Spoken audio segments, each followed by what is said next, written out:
我有一个提议，想跟2位兄弟商量商量。沈兄，临行之前，国舅爷明确吩咐，我们3人之中你是头，我们都听你的，有吩咐我们照办就是。好，2位老弟也是初来到此地，对国舅爷不太了解。我告诉2位老弟，这国舅爷呀，是个赏罚分明的主儿。要想让人给他卖命，就得赏罚分明。什么事情可都得3个铜钱搁2处，1是1，2是2。对喽，太师让我们每晚作案1次，我认为啊，咱们得分头作案。如果在一起作案的话，你说日后国舅爷如何赏罚分明呢？到头来我们3个人争来负去，伤了兄弟的和气嘛。还是沈兄爽快，如此一来，这事儿办成了，疯了，别人抢不去；倘若办不成，也怨不得别人。这样好，我们都是跑单帮吃独食的，人多了反而20爱酒不痛快。那就定了。那么谁做今天晚上的，谁做明天晚上，谁做后天晚上的买卖，咱们先要定下来一，可以早做准备哟。这样的买卖当然是越早越好，今晚必是最佳时机，因为是出其不意，明日必会惊动官府。到后天，京城的大小官员，家家户户都会站岗放哨。那我就做后天的买卖。沈兄，你这般慷慨大方，让我不好意思。我比你们稍微年长一点，当然要做表率的作用啊。有句话要说啊，虽然是分头行动，但得也要协作啊。有人进去做买卖，也得有人在外接应，怎么样？如此最好。石老弟，你做今晚的买卖，池老弟呢在外面望风，我歇着啊。明日呢，池老弟做买卖，我给你看着，石老弟歇着。后日我做买卖，换作石老弟继续为我望风，如何呀？一切全凭沈兄安排。来，预祝我们成功。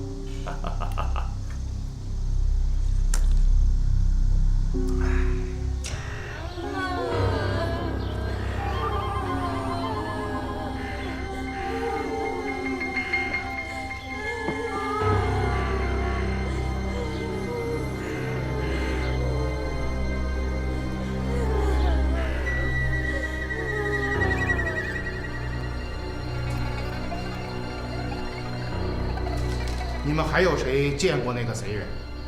回大人，小的没再见那贼人，但听到他说的话。听懂他说什么？仔细的讲来。小的不敢说。你看到什么，听到什么，就如实告诉包大人。言者无罪。讲吧。回大人，小的躲在柜子后面，曾听见那贼人杀管家之前说：“你家主子投靠奸臣庞吉，贪赃枉法，狼狈为奸。我白玉堂早晚会取他首级。”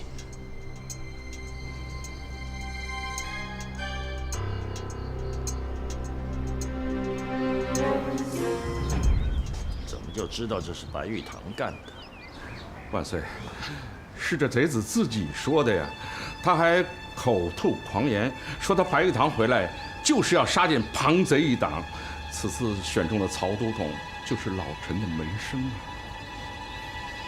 这白玉堂也太奇怪了，杀了人还怕别人不知道这是他干的？这些所谓行侠仗义的绿林强盗都这毛病啊！不能名扬千古，也要遗臭万年。总之是不能默默无闻啊，唯恐天下人不知道。哼！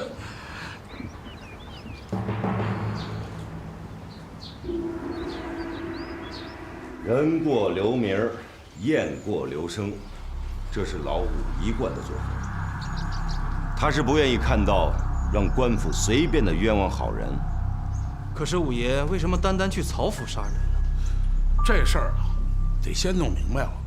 这姓曹的老儿啊，是清官还是贪官？这当朝的官员就没有几个清白之人，他不贪个1万，他也贪8000，随便拉出来一个也是错不了的。那既然这样，那他就应该杀。哼，我家老五不杀，我老心儿也得砸烂他吃饭喝酒的沙罐罐。你胡说！我告诉你啊，你现在可不是普通百姓，你是朝廷的命官，酒可以乱喝，话不要乱讲。哼，是老大。六品呐，带刀侍卫。哼，你们以为我愿做这个官，是你们非要把这乌纱扣在我老心脑袋上的。哼！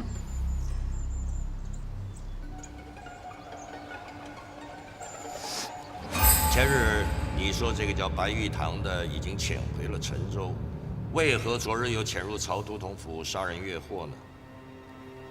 回万岁，在凶犯没有逮到之前，臣也无法回答。万岁，包拯分明在耍滑头，请万岁明察。万岁，这白玉堂与庞太师倒真是心心相印，配合默契。你这岂有此理！万岁，臣说白玉堂在陈州，而庞太师却说他不在。于是，这白玉堂就急急忙忙地跳出来为太师作证，说他确实是不在陈州。你血口喷人！万岁，臣还是那句话，在没有逮到凶犯和将案情调查清楚之前，任何事情都有可能发生。朕命你尽快查明案情，缉拿凶犯，以正视听。臣遵旨。我不相信，我绝不相信是五爷干的。为什么？白五爷知道我们的计划，他不会跑回来干扰我们。那不是他又会是谁呢？很显然，这是一个阴谋，就是为了拖住包大人，不让包大人去陈州。那该怎么办？事已至此，急也没用。眼下最要紧的就是拿住凶手，彻查案情。可是，一时半会儿要抓不到凶手的话，包大人岂不是去不了陈州了？等四爷找到了二爷，我们也可以兵分2路，一路人马先去陈州，配合白五爷闹他个天翻地覆，使得庞吉不得不承认白五爷就在陈州。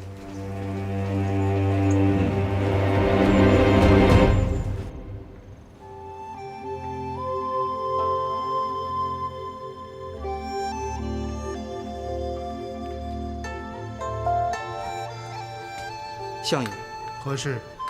时候不早了，还是请早点歇息为好。本官每日查阅案卷都到2更，常年如此。今日你为何催促于我呀？相爷，昨日曹府之事，定不是白玉堂所为。卑职担心是那庞贼使出的调虎离山之计，目的是让我们把注意力放在保护其他官员方面，从而忽视自家后院。本官一生光明磊落，不惧那些宵小之徒的陷害。可就算为了百姓，相爷也要保护好自己啊！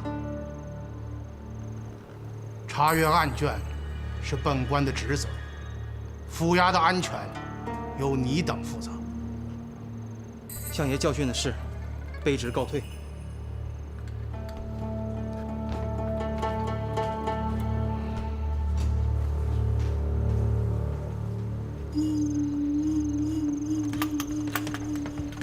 你们守在这里，无论发生任何情况，都不能离开相爷半步。明白。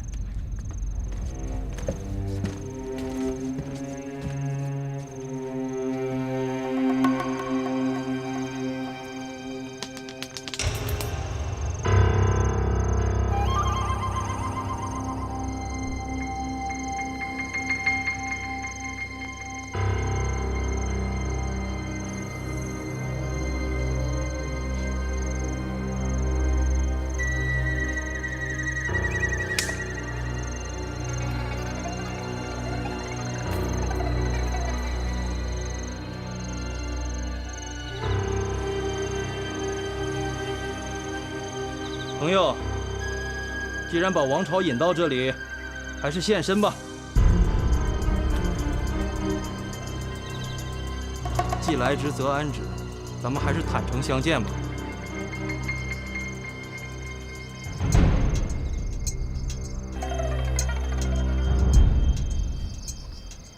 那白玉堂用刀逼得臣的爱妾，让他说出臣的藏身之处，爱妾拒不吐实，竟被白玉堂一刀斩下了脑袋呀！我那可怜的嫣红啊，她还不满16岁，臣花了300两银子，刚从苏州把她买回来，还不到3个月呀！竟和奶妈丫头一起死在白玉堂贼子的手中啊！万岁，您要给老臣做主啊！万岁，白玉堂这般肆无忌惮在京城杀人抢劫，跟开封府尹包拯办事不力十分有关，请万岁降旨，治包拯失职之罪。万岁，包拯戴罪出狱，专事缉拿白玉堂之职。而今白玉堂非但没有缉拿归案，反而变本加厉，四处杀人。臣恳请万岁降旨，将包拯重新革职问罪，另选贤能担任开封府尹，以保东京安宁。万岁！2天之内，有2家大臣府邸均遭劫杀，共7人死亡，天下震惊，人心浮动，百姓惶惶不安，官员自保不暇。长此下去，定会危及江山基础，危及社稷安全，请万岁三思。请万岁三思。万岁，如果包大人都觉得案子棘手，换成其他人，恐怕不会办得更顺利吧？文大人此话说得太绝了吧？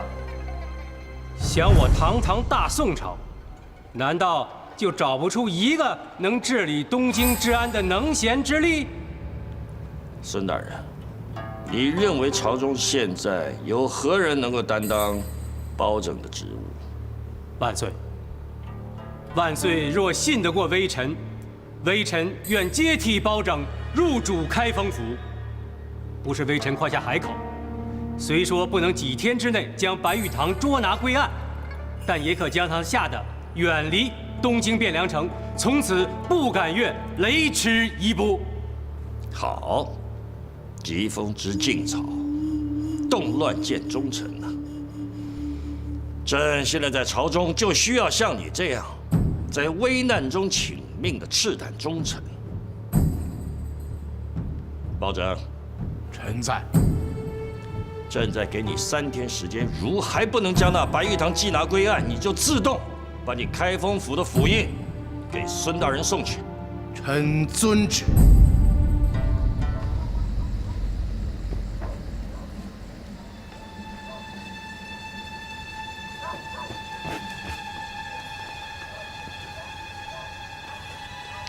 王高人，我先进去，你别守在这儿，等里面有什么动静，你再来接应。明白。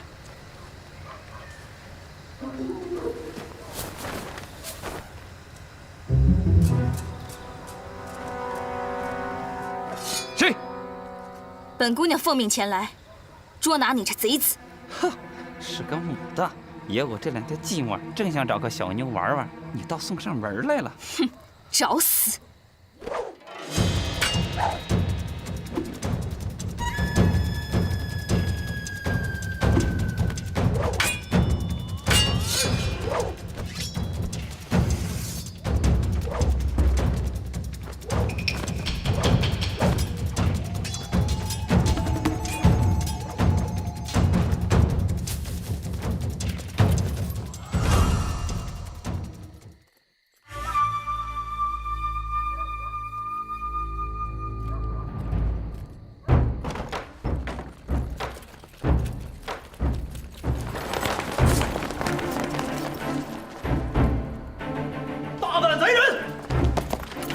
还不束手就擒，保护好哥哥隘口，不要让他跑了。是，给我上！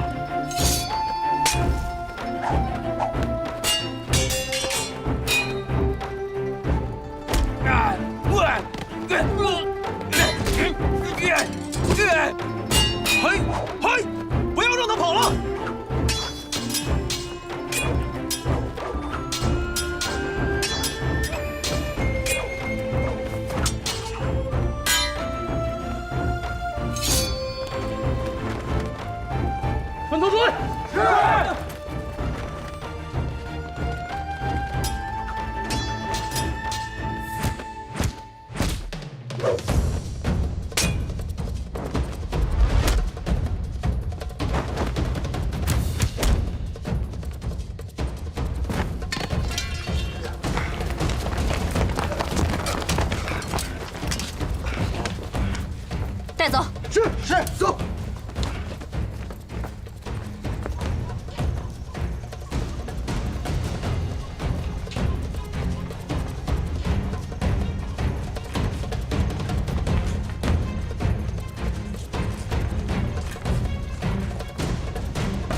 把客店给我围住，不得放走贼人。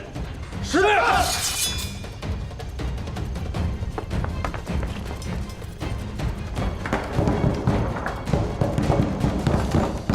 谁啊？开封府的执行公务。嘿嘿，咱老大挺威风啊！美什么美？后边守着去。哎，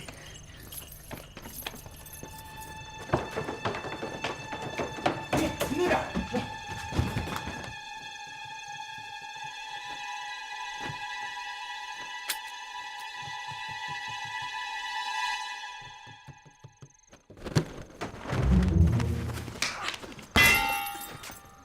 想跑啊！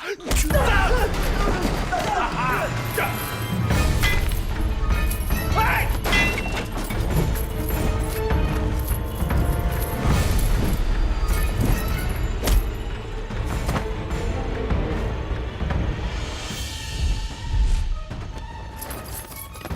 嘿嘿，还挺灵活，属猴的。要不然你下来，你上来，你下来，你上来。行，你等着，有人收拾你。母老虎，怎么了，掌柜的？看书上那猴没有？他说你坏话，他说你不会上树。啥？啊！敢说俺坏话？啊！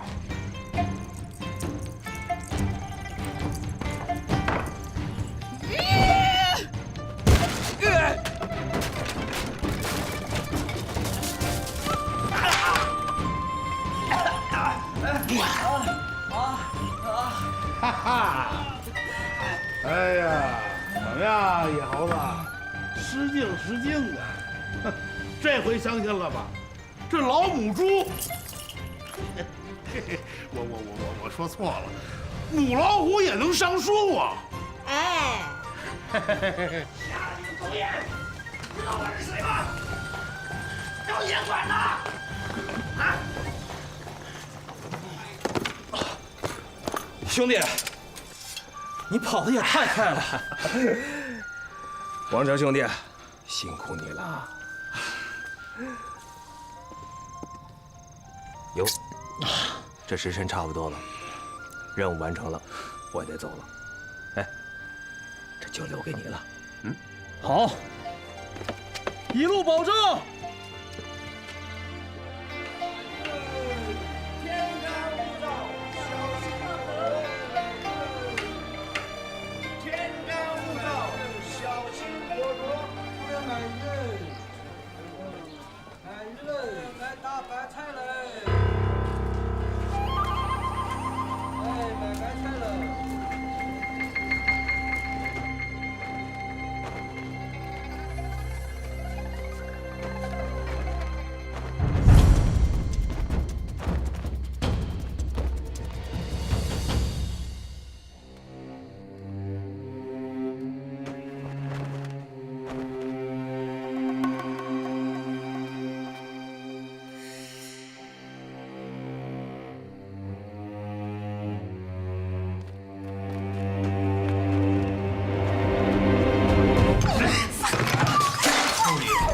大爷好言相劝，你还不从，把大爷惹火了，一刀宰了你！要我从你，除非我死！想死？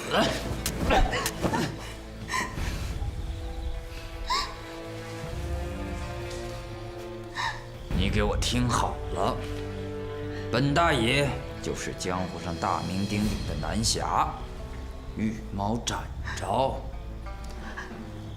你若依我，我绝对不会加害于你。旁边的镇子已经死了几个女子，都是些不识抬举的贱人。大爷饶命！我们来自祁门世家女子，我无奈，我才走入空门，为父母消灾祈福，只求太爷速速将我处死。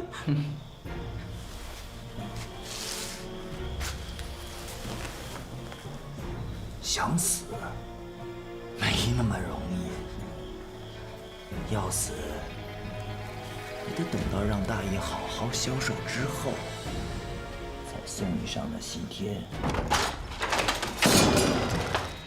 贼子，你个出张！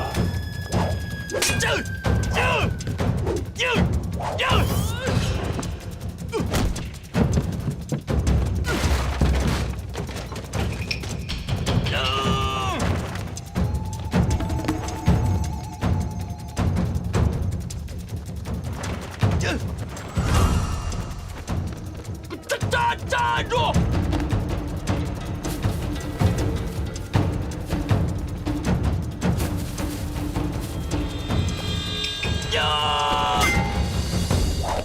慢着，朋友，打了这么久，报个腕儿吧，在下展昭。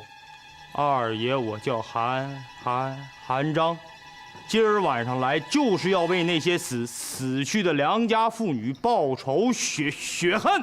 哼，果然是韩二爷，你终于出现了。我出现怎么样？二叔，你我远日无冤，近日无仇，不是我非要你们性命，实在是皇上封我为羽猫，让我来灭你们这几只鼠的。这事儿你不能怨我，要怨就怨那包黑子。谁让他把我引荐给皇上，封我为羽猫？猫不灭鼠，怎么能叫猫呢？少废废！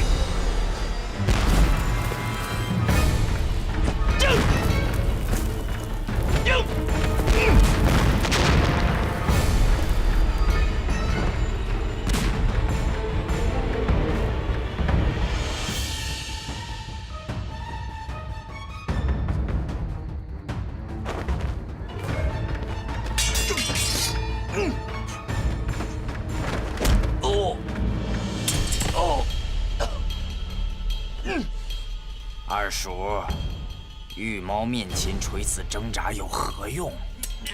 不如省点力气，乖乖受死吧。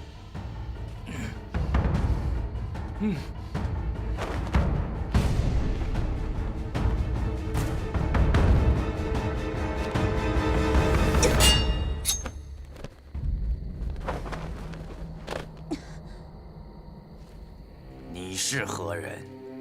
你又是谁？既然下如此毒手，亲赐羽猫，展昭。展昭？你是展昭？既然你知道展爷的大名，就不应该来这趟浑水。你不是。少废话！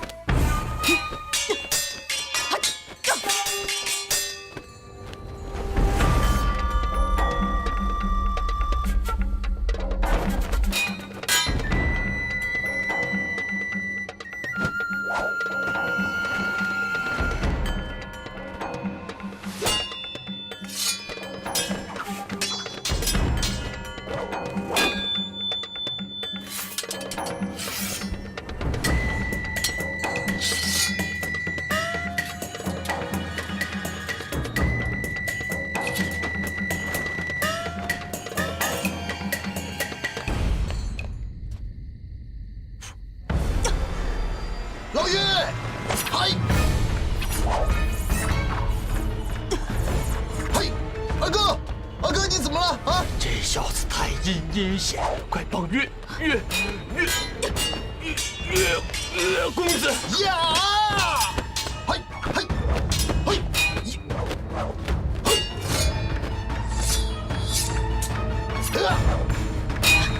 嘿，闪开！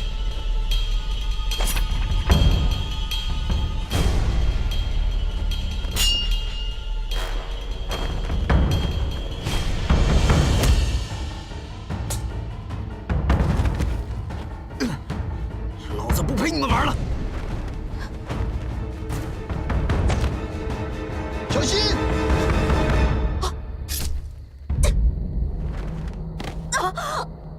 哎呀，老岳，来，怎么样？撑得住吗？表有毒。走。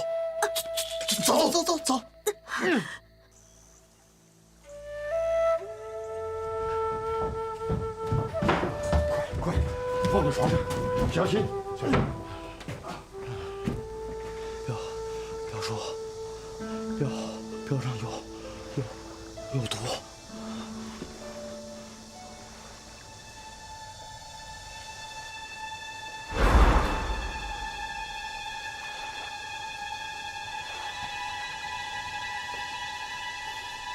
这是你们一起的朋友啊？正是。啊。你们俩先出去，在外边等着。啊，好。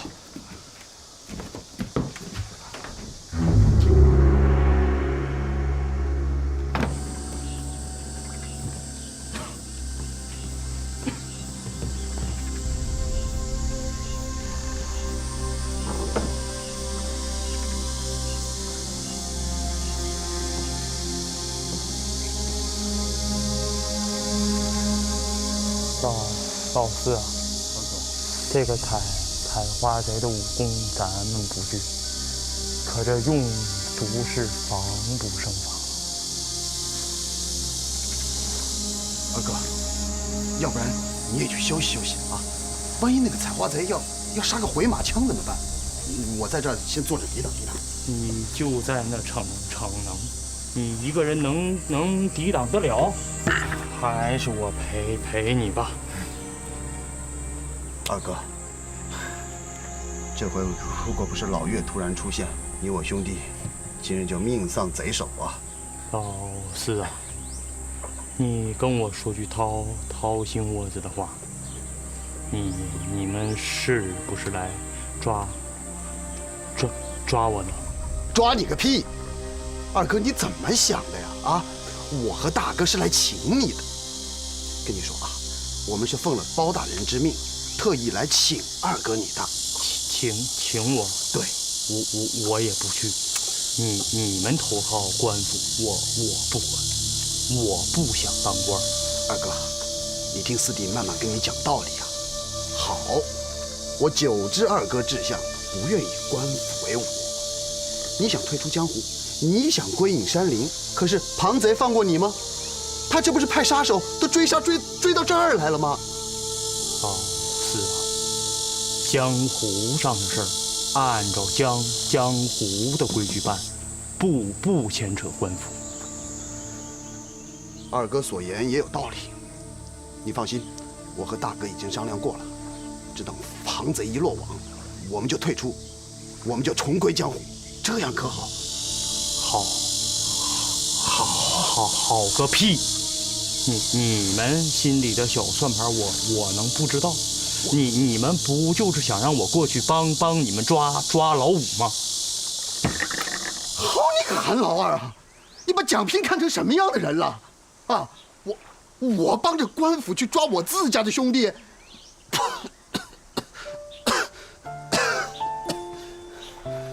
好二哥，不是蒋平吹牛。就算是武帝2次私闯皇宫，犯下杀头大罪，我蒋平也有办法帮他消罪。啥办法？二哥，武帝已经听我的吩咐，潜入陈州，闹他个翻天覆地。哎，包大人就借着这个由头去陈州，明里是抓武帝，暗地里是查庞玉，把庞贼一抓到手，我们家武帝那就将功折罪啊，没事儿了。那我也不跟你们去开封府，我直接去陈州。只要二哥你肯出马，你怎么着都行啊。哎呀，周伯父，张二，蒋医师，坐。哎，伯父，老岳的情况怎么样了？固有中的毒箭，毒性很大，用药也特别。我想尽了办法，也去不掉他身上的毒素。表叔，岳公子是因为我才中的毒镖啊。伯父，老岳人中龙凤，是条汉子呀，你一定要想想方法救救他。用药只能止住，毒性不能扩散，使之3、5天之内不能毒性归心，可是不能治愈。3到5天，那不行啊，伯父。就算是我们现在去东京，那请大夫，或者是把老岳送到东京去，那最快也得5天的路程呢。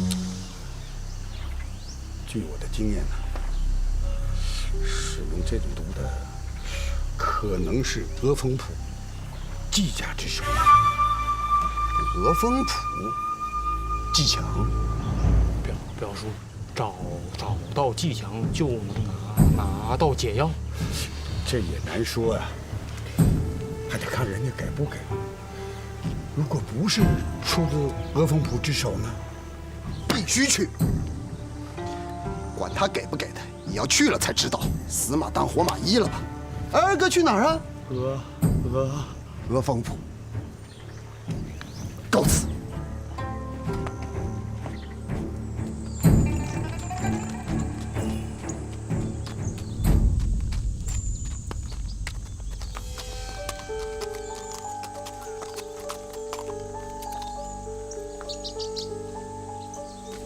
燕壮士，不，展大侠回来了。原来是管家大人。我家太爷让我问展大侠，韩章的事情可曾办妥呀？本来已经抓住那小子了，可是蒋平和另外一个小子突然出现，寡不敌众了，让韩章侥幸给逃脱了。那你的意思是，展大侠此去是无功而返了？我拿袖标打中了那个小子，可那个小子的武功也绝不在我之下。开封府里有这样的高手，没想到啊！对了，你那只袖标可曾让他入了棺材？哼，我那袖标上抹有独门的毒药。如果不及时找到解药，最多活不过5日。那你怎么知道他们一定找不到解药？因为管家大人提醒的对，这桩买卖还没做完呢。如果他们敢去找解药，我定让他们有去无回。好，那我在前面等你。不用了。管家大人先回东京吧，等燕某大功告成之时，就立刻回往东京，向太师禀告。最后提醒你一次，你一定要记住，你是展昭，不是燕飞。管家大人提醒的对，我就是展昭。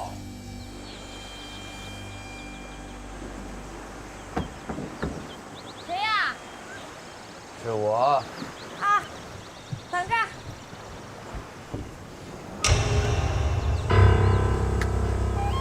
你来干什么？当然是看望师傅。这里没有你师傅。师母，你这又是何苦呢？我远天远地的来看望你，你却连门都不让我进，这于情于理合适吗？出去，不然我对你不客气了。师母，谁是你师母？你这个丧尽天良的畜生！我们季家没有你这样的徒弟。师母，有道是一日为师，终生为父。你们可以不认我这个徒弟，我呢，心里面记着师父的大恩大德。如果你有一点良心，你还记得你师父的恩德，就请你滚出我们家，永远都不要再来。不行，你们可以不认我这个徒弟，可我偏要认你们这对师傅。你谁在外面吵闹啊？师傅，徒儿燕飞来看您来了。老疙瘩，既然他来了，你是挡不住的，就放他进来吧。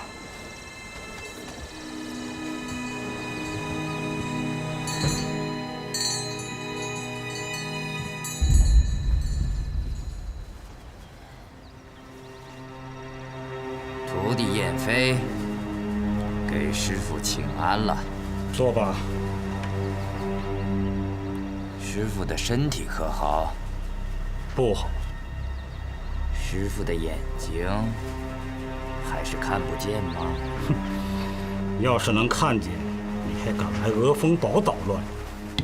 师傅不要生气，弟子这几年实在是太忙了，没有时间来看你和师母。你是忙了，干了那么多伤天害理的事儿，还没累坏你吧？那个师妹去哪儿了？出去了。去哪儿了呢？出远门了，走亲戚去了。我想，这7、8年没见，她已经长大成人了吧？出落得更加漂亮了吧？老婆子，你不是要到保后堂家借东西吗？怎么还不去呀？我借。你啰嗦什么？快去！好，我去。师母请留步。咱们仨好几年没见，还是在这儿好好说说话吧。借东西这事儿，什么时候去不行啊？让他去，我们俩好好说说话。人多热闹，等师妹回来了，咱们4个一起说话，那就更热闹了。你，哎，师傅，徒儿这话有什么不对吗？那好，咱们就都在这儿亲热。哼，咱们谁跟谁，不用拐弯抹角了。好，还是师傅爽快。